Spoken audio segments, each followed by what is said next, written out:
課程簡介 Oracle R12 應收帳款管理初級者廣東話版本 Oracle EBS R12 應收帳款 AR 模塊，用於管理客戶付款，包括創建同埋管理發票、收據同埋調整，以及收取未償債務。其主要功能包括用於發票嘅交易工作台，用於付款嘅收款工作台，用於逾期帳戶嘅收款工作台，以及用於管理匯票嘅應收票據工作台。該模塊可自動進行會計分錄，並使用自動會計等功能嚟確定正確嘅總帳科目。第一課 Oracle 應收帳款流程理論。第二課訂單到現金生命週期理論差距。第三課各方同埋客戶帳戶理論。第四課信用管理理論。第五課應收帳款發票理論。第六課客戶收據理論。第七課稅務處理理論。第八課自動發票功能理論。第九課期末結算理論。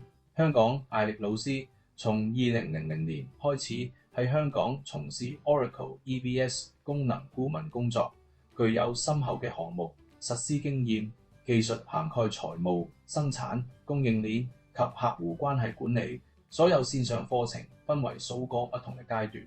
初學者從零經驗開始吸收 Oracle EBS 相關嘅業務流程、專業術語。中級者包括 Oracle EBS 系統示範適合功能，完成學習後，你能夠操作系統及進行一啲用戶支援嘅工作。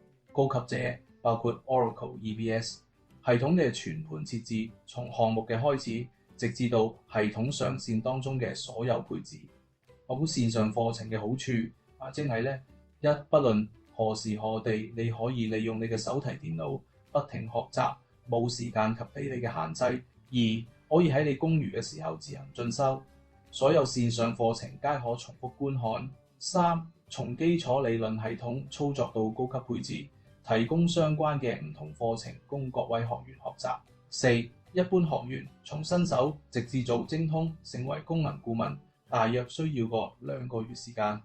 學習完成之後，可以參與國內同埋海外同埋香港一啲大型嘅上市公司 ERP 項目。